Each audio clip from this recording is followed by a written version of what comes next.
आपण पाहत आहात SM मराठी न्यूज। लोकशाहीच्या रक्षणासाठी सदैव कटिबद्ध असलेले एक रोखठोक व लढाऊ news channel SM Marathi news, जिथे अन्याय तिथे आम्ही।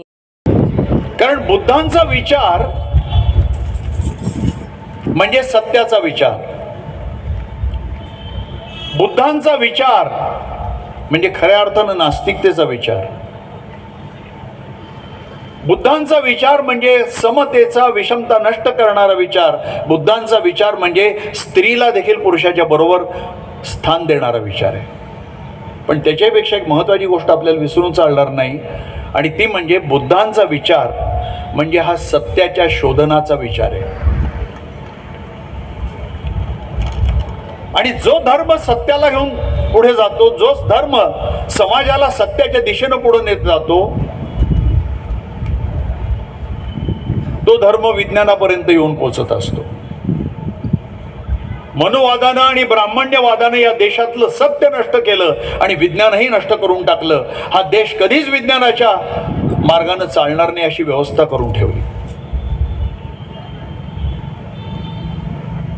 आणि जर आपण खाली येऊन पाहिलं काळाच्या रेषेमध्ये, तर महात्मा फुले, डॉक्टर बाबासाहेब आंबेडकर आणि गांधी हे विविध अंगानं आयुष्यभर सत्याचा मागोवा घेणारे महापुरुष होते।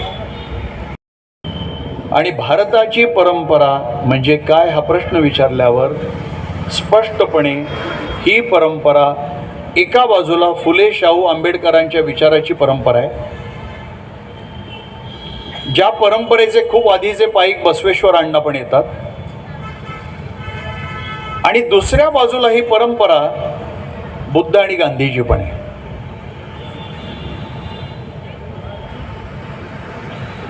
फुले शाहू आंबेडकर, बुद्ध आणि गांधी, इथे बुद्ध सर्वात वरती आहेत।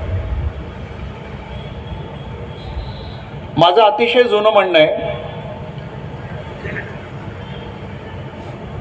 की बुद्धांनी जी एक अत्यंत शांततापूर्ण अहिंसात्मक क्रांती घडवली,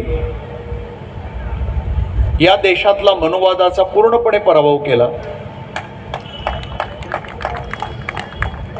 जात व्यवस्था नष्ट करून टाकली, एक समतेचं असं एक धर्माचं प्रारूप त्यांनी ठेवलं, आणि बघता बघता हा धर्म भारतीय खंड ओलांडून उपखंडांच्या टोकाटोकाला पोचला, त्याच्याही पलीकडे गेला। तो इकडे अफगाणिस्तानला गेला, इकडे चीनला गेला, जपानला गेला, व्हिएतनामला गेला, आणि एकामागून एक देश तो काबीज करत गेला। पुष्यमित्र शृंग या ब्राह्मण सेनापतीनं कपटानं सम्राट अशोकांच्या नातवाची हत्या केली आणि एका मनुवादी प्रतिक्रांतीची पुन्हा सुरुवात केली। आम्ही दसरा चौकामध्ये साजरी करणार आहोत, मग शाहू स्मारकमध्ये असेल, या सगळ्या महापुरुषांना अपेक्षित अशा पद्धतीची जयंती भविष्याच्या काळामध्ये आम्ही जयंती महोत्सव समितीच्या माध्यमातून करणार आहोत। आणि म्हणून हे सांगणं गरजेचं आहे की तुम्ही आम्ही सगळ्या मंडळींनी आता एकत्रित येणं अत्यंत गरजेचं आहे। या समितीचा अध्यक्ष म्हणून मी तुम्हाला सगळ्यांना आज जोडून विनंती करणार आहे की आपण सगळ्या ज्या बाबांचे वारसदार आहोत, ज्या बाबासाहेबांनी आपल्या सगळ्यांना नजरेपुढे ठेवून क्रांती केली, इतिहास लिहिला, संविधान लिहिलं, अशा बाबांना अभिवादन करत असताना आता ते आमचे आहेत, आमच्यापुरतं मर्यादित न ठेवता बाबासाहेबांना सगळ्या समाजामध्ये नेण्याचं काम तुमचे आणि आमचे आहे। आणि म्हणून आपण सगळ्यांनी इथून पुढच्या काळामध्ये आपल्याला सगळ्या बहुजन समाजातल्या सगळ्या उपेक्षित जातींना एकत्रित करण्याचं मोठं काम आपल्याला भविष्यामध्ये करायचं आहे।